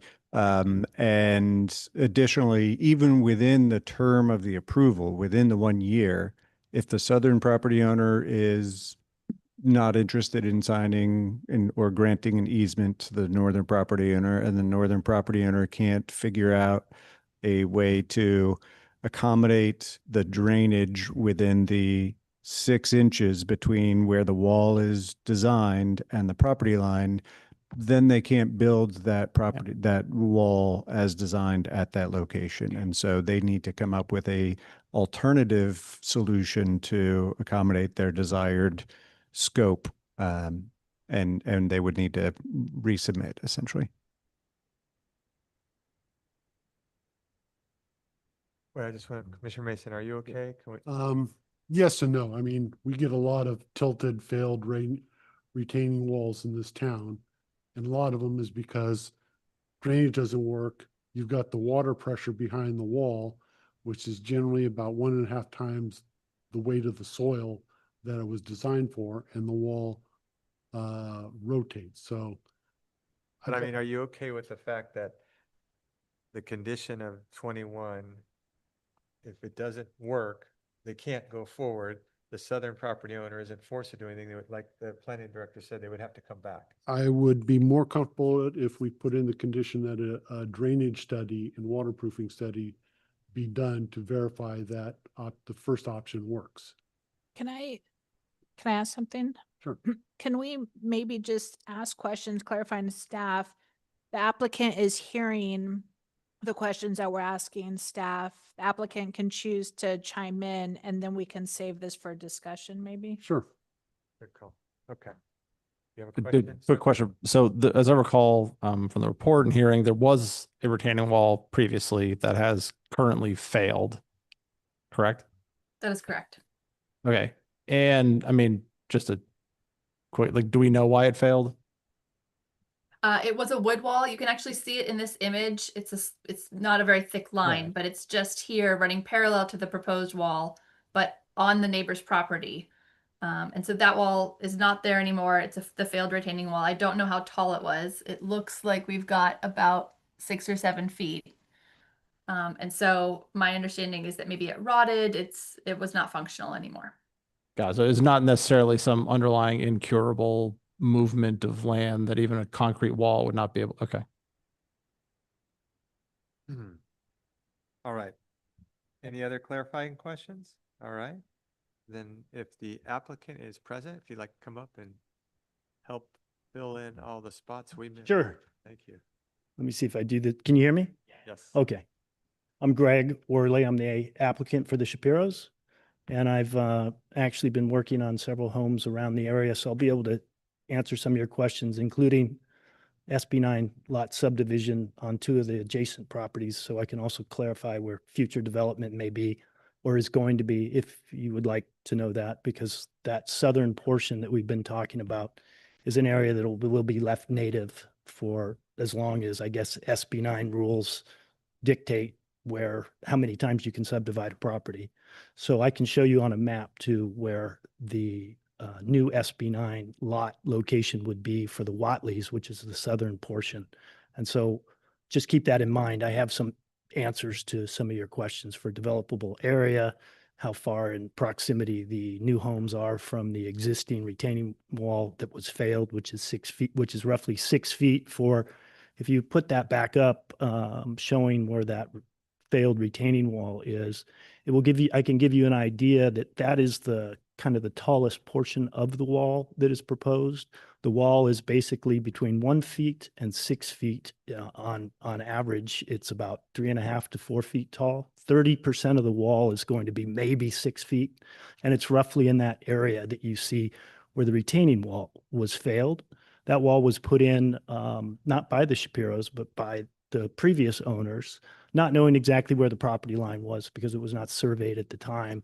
And so that wall was in all effect there to retain the Shapiro's backyard. And that has failed. And that's why the staff report points out very well. Arlie did a nice job putting together a very complete report talking about how the land is sloughing. There's been a soil engineer that was hired to give us remediation for the many cracks and foundation failures that are currently happening or has happened in the Shapiro's home. We have foundation cracks that are roughly 1 to 2 inches, and walls inside their house are cracking almost in every room. So it's if you can imagine a saddle, they sit right on the saddle, and the land is falling off on both sides, both north and south. And so the fix for that was phase 1, which we did last year, which was we put entirely around the whole home, we put in haunch piers that were drilled down 12 to 15 feet so that we could shore up the house. And that was phase 1, to make sure that we didn't have to go into the interior of the home and put in haunch piers. So after, in conjunction with that remedy, the soil engineer in his report that you'll see in his sections of recommendation asked for a retaining wall down on the southern side to act as a buttress wall in order to keep the lands from moving, because we weren't exactly sure how deep the slide planes were, if there was this active slide, and we weren't exactly sure how well they keyed and buttressed the original foundation grading. And so the only way that the soil engineer would feel comfortable with the retaining wall was with a concrete retaining wall, pretty much replacing that old 6-foot wood retaining wall. We happened to have to be on the property, so we had to move upslope so that we weren't on, just replacing like for like 6-foot retaining wall, old wood failed wall with a concrete wall. We had to move it up onto the Shapiro's property. And that wall has been designed so that it has concrete caissons that go down into competent material into bedrock. So we couldn't just get away with any type of retaining wall. We had to do a caisson piered in place with concrete retaining wall on top, which met the criteria within the soil recommendations from the soil engineer. The Human company also worked, who's the civil engineer, trying to figure out how best to place this wall, how to design the wall, and how to make sure that we kept our footings on our side so that the footings are towards the upslope. So we don't at any time cross the 6-foot, or excuse me, the property line with the new retaining wall. So during this phase 2, we're hoping that this wall, this new concrete wall, will prevent the Shapiros from having to rip up their interior portion of the home and put new piers in haunch piers in about 35 more locations all throughout their house. So this is a kind of a complex, complicated series of events that's been going on for the last year or two. And the Shapiros have been experiencing settlement for maybe 10 years, settling for maybe 10 years or more. And it's gotten way worse in this last year. And so with the recommendations from the soil engineer, from the civil engineer, and from our first go round, putting in all the haunch piers around the perimeter, we're hoping that this concrete retaining wall will satisfy and prevent any further soil movement in the backyard. Where they used to have a backyard, it's all sloughed off now because that old retaining wall has failed. So when it looks like maybe you're thinking this property owner is potentially just trying to get a backyard with a big retaining wall, that's really not the case. I hope they get that, because they got to have some type of benefit for spending as much money as they're having to just to preserve their asset from further erosion and further settling. So if you wanted to know if there's any other development below the southern portion, the Watleys are the ones that have a huge 14-acre piece. They just finished their home up on the top. They're over 500 feet away. They probably sit in an elevation of about 75 feet higher. And then to the south, the Watleys have proposed an SB9 lot split, which is about 1,000 feet at least from this location where this retaining wall would be. So the actual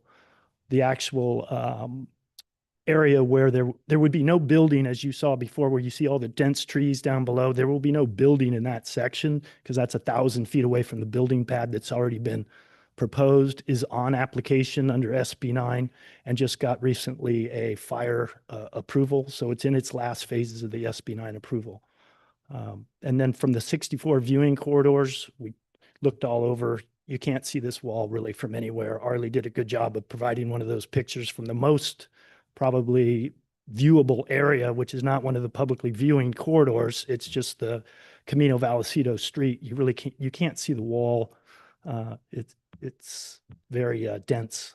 So if there's any other questions that you had that I can answer regarding drainage, well, maybe let me just help you out with the drainage real quick. So the drainage was designed to be at 15 feet and 10-foot weep holes. The historical concentration of the drainage was flowing down, and there was a wall there at one time, but now it's just flowing down and sheet flowing. So in order to prevent the concentration of any one area of drainage, the Human Company has got together with Matt at the city, and they've been discussing putting the weep holes at every 5 feet instead of 10 or 15, so that the concentration is more like it's less concentrated in any one specific area. It's more of a very big dissipator. The whole wall becomes a dissipator in a way. So, and then to address what if they do a concrete patio later, that concrete patio actually can be drained to a drain that's in the front part of the house. The reason why we can't drain the wall to the front part of the house is because it's so much lower in elevations. It's impossible. We'd have to trench 30 feet down to reach the drain.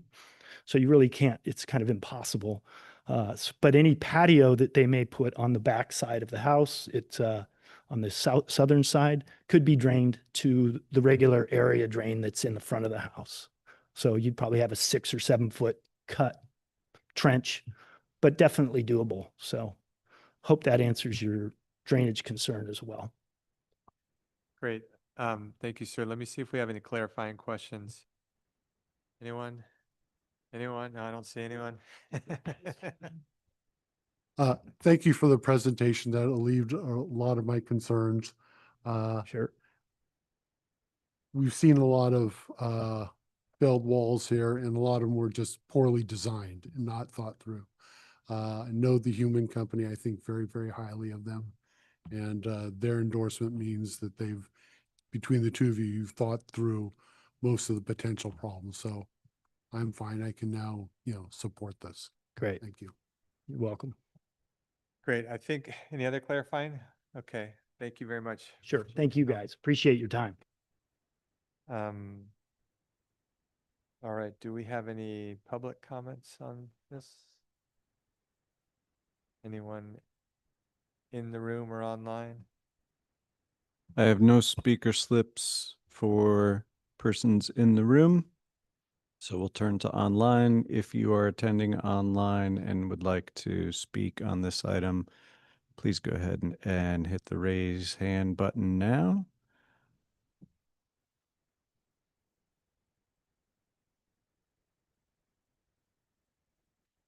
I'm sorry, did you say you've got none? Seeing no raised Okay. hands. All right. Well, you're welcome to speak more, but since no one said anything, unless there's anything new, I'll assume you're good. And with that, I will bring it back to the commission for any discussion and or motions. And I'll just say I can make the findings, so I'm ready whenever you guys are. let me just say I can make the findings too. And from the photos, this would be better if they do it now rather than later. I wouldn't want to go through another winter with cracks in the foundation. All right, if anyone would like to propose a motion, I can make a motion. please.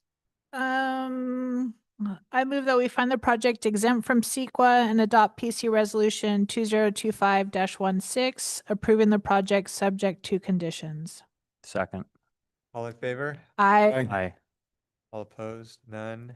Motion carries 5-0. There is a 14-day appeal period. I should just say that every time.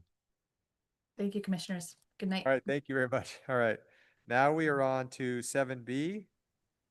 I'll turn it back to staff, please. Thank you. Thank you, Chair. Good evening again, everyone. I'm Nicole Zittle. I'm also the project planner for this hillside development permit and variance permit. I hope the Planning Commission is not tired of me yet. But going right into this project, on the screen is some context for where the parcel is located in the city and then at a neighborhood scale. So this parcel is located along Upper Happy Valley Road, which is in the Upper Happy Valley is in the western portion of Lafayette, and this parcel is accessed directly off of Upper Happy Valley Road. What this project proposes is a 412 square foot master bed and closet and bathroom expansion, and an expansion of a second bedroom. As I mentioned, the total area of expansion is 412 square feet. That is shown dashed on the screen, and then I've also highlighted it in blue. As part of this request, there is a variance to encroach within the front yard setback. The total area of encroachment into the front yard setback would be 24 square feet.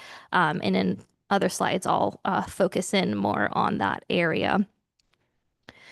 So in looking at the home, the site plan that's on the side, there are existing non-conforming side yard setbacks. The two side yard setbacks are highlighted in red boxes.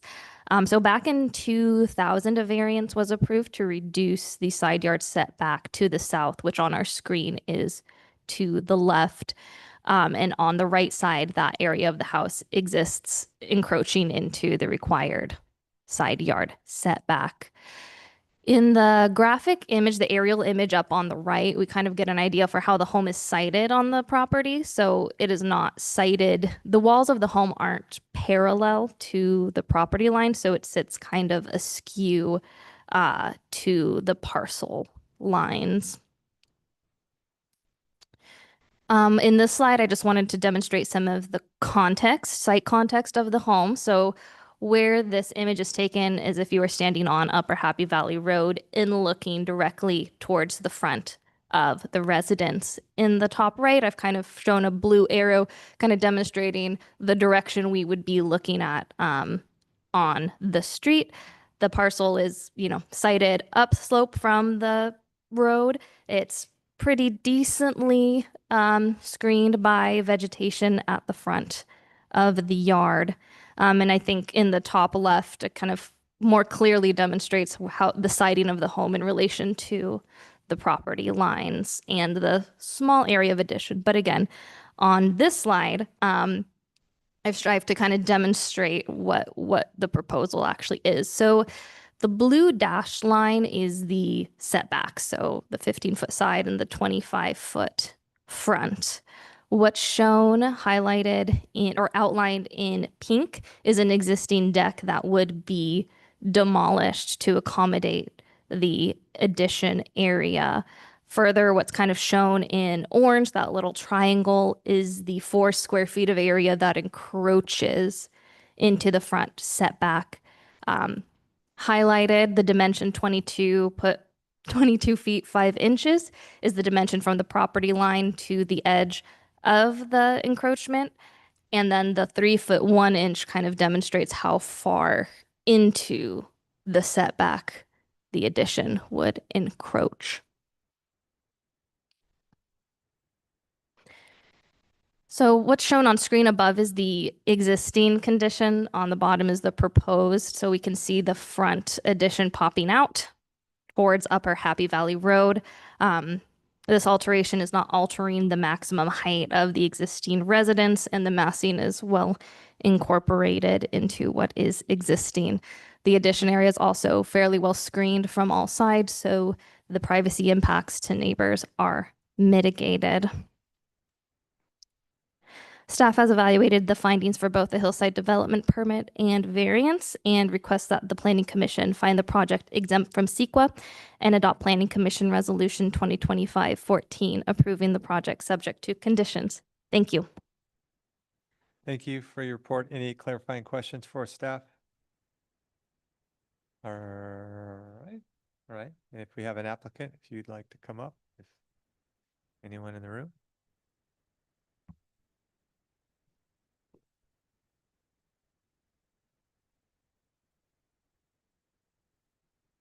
Hello, my name's Mark Newman. I'm the architect for this project and the owners are here with me as well.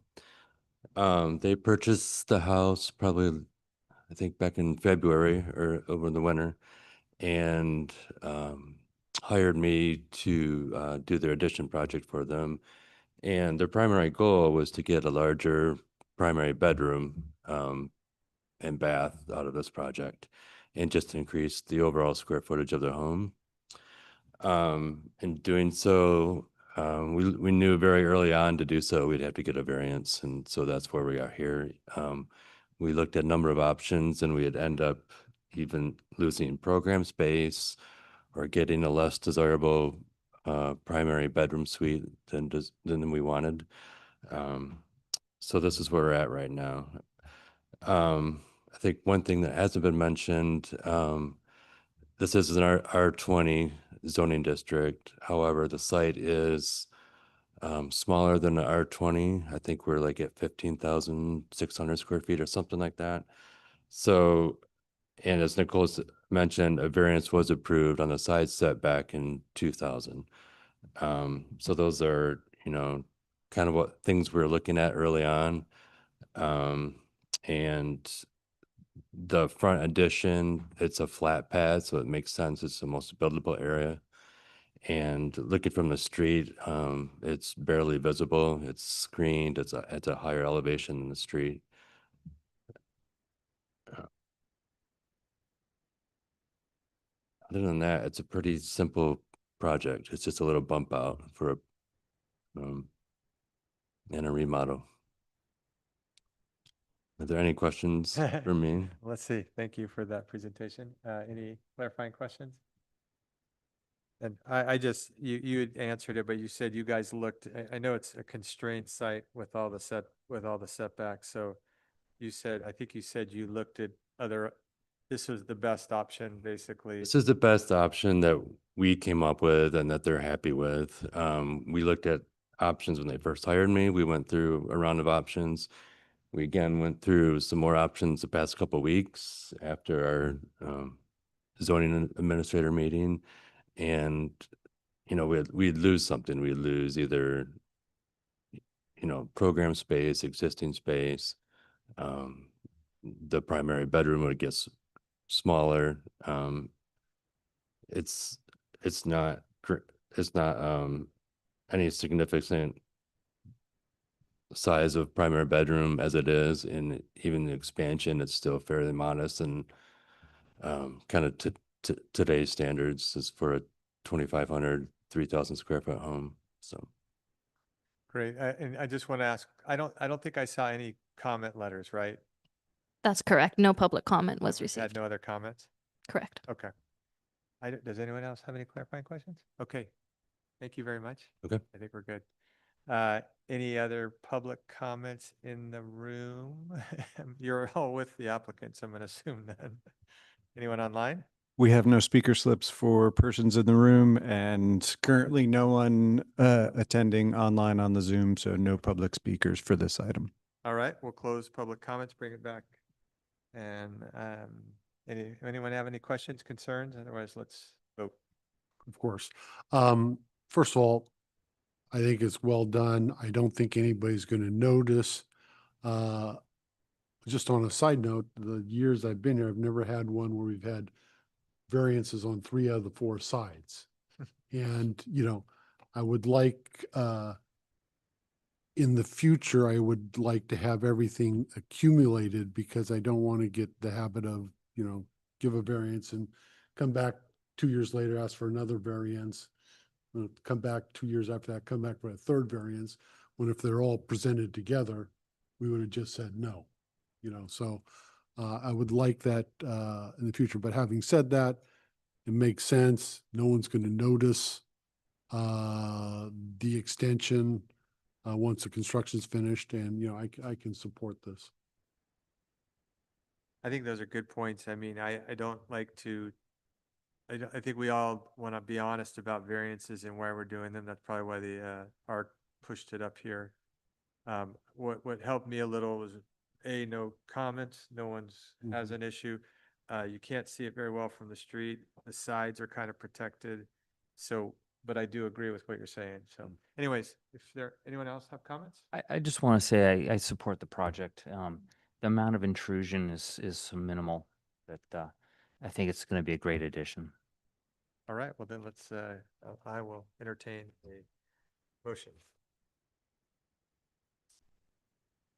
I'll make a motion. Gary? I move staff's recommendation that we find the project exempt from CEQA and that we adopt PC Resolution 2025-14, approving the project subject to conditions. I'll second. Let me, I'm just giving me one second. I just want to, There's so many. Let me make sure this. I want to make sure. I couldn't find. the You got it right. So where did it go? So you said 22514, right? Mhm. Yeah, okay. We have a second? Okay, all in favor? Aye. All opposed? Motion carries 5-0, approved. You have 14-day appeal. I guess you could appeal if you don't like it, but okay. A neighbor could, yeah. Anyone else in the room could appeal. We're online. All right, thank you very much. We're all Good done, luck. guys. Appreciate it. All right, we're almost there. Going to, so other business.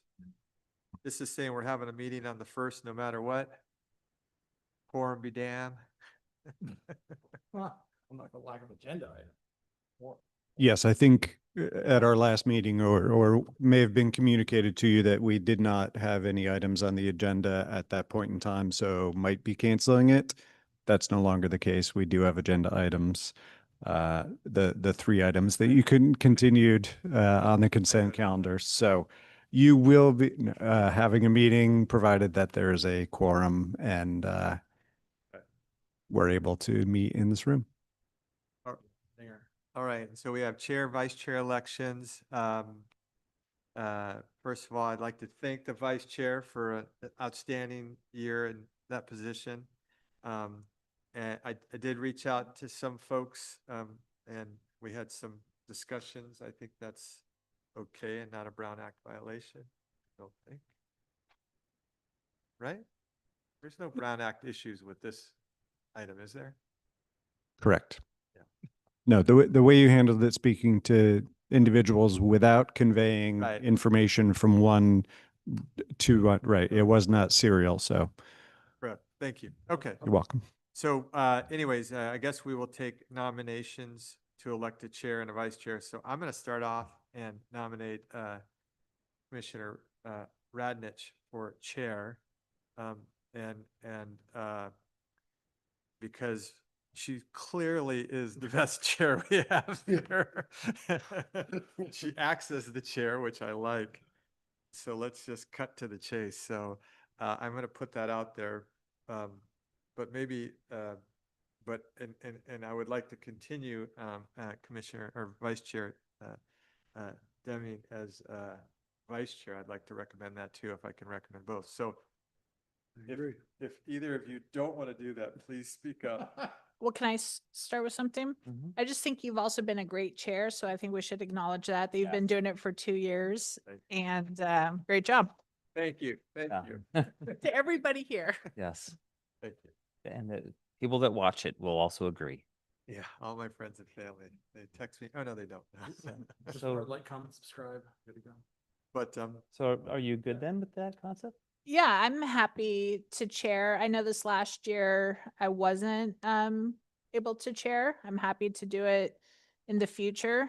And I do think we have a lot of great commissioners on our commission who could also fill the role. I'm definitely happy to do it though. right. That's good news. How about you? I've had an absolute privilege doing it so far. I've learned and, drinking from a fire hose. I am absolutely happy and willing to continue to do so with the vote of confidence of my peers. Great. I will say, I will second Commissioner Radnich's about this commission. I think it's a great group of different-minded people, which is useful, helpful. Everyone's striving for the betterment of the community. So I think we're lucky and everyone else is lucky. And I think this will be good, further kind of seeing it. Commissioner Radnich has been around for a little while, like myself. So anyways, do we need a vote on this, right? I believe. Please, a motion, Motion. second, and vote would be. Okay. I motion to adopt the chair's recommendation. No. Well, I can make a motion since That'd I be did. great. I make, God, it's been a while. I make a motion that we nominate Commissioner Vice Chair Deming to continue on as Vice Chair Deming for the next year, and Commissioner Radnich to step up and become the new chair for next year. I'll second that. Okay, all in favor? Aye. All opposed? Okay, motion carries. And that, I think, is effective next year. Traditionally, the first of the year is the rollover. So is December 1st going to be our last meeting, assuming we have quorum? I can check on that. It would be the 15th. You would have a regularly one. scheduled meeting, so Okay. we can look to see if there are any Well, items I just, scheduled on that agenda so far. I don't believe there's anything on there yet. have a holiday get together or something. Any commissioners reports? Well, I have a question. Is there an ARC meeting coming up? There surely is. I believe next Friday is the day after Thanksgiving, so we'll skip that one. I think last Friday we arced all the applications that have currently come in. So we'll reach out and ask for a volunteer by email. No commissioners report, planning directors report? I wanted to advise the commission and members of the public that on Thursday evening at 6 p.m. in this room, the Design Review Commission will have a special meeting, an open house, if you will, on the phase 2 objective standards design objective standards for multifamily and commercial downtown. And so there'll be display boards, there'll be members of the consulting team here, along with members of the commission presenting, and they'll be able to have a dialogue about the next phase and final phase for the foreseeable future for the objective standards for downtown development. This Thursday. This Thursday Okay. in this Great. room. Can I ask a question to staff? I was a little confused about some of the emails because I read them late. I was traveling. So are planning commissioners able to come to the meeting Thursday, or are you only able to come if you have already said, yes, you're coming? No, anyone is welcome to come, planning commissioners, public, and anyone. Because they are focused on design, we were not anticipating bringing that as an item to the planning commission for discussion, deliberation, recommendation. If you would like it to be put on your agenda, we can do that. Please let us know. Or you can discuss whether you want to and then indicate to staff. But we were process-wise gonna, following the Design Review Commission's work and recommendation, it would go to the council. But you are invited to come to the workshop on Thursday. All right. If there's nothing else, was there any more? Okay. That's all. Thank you. All right. I think we're adjourned. Thank you. Good meeting, everyone. Yeah. Finally, some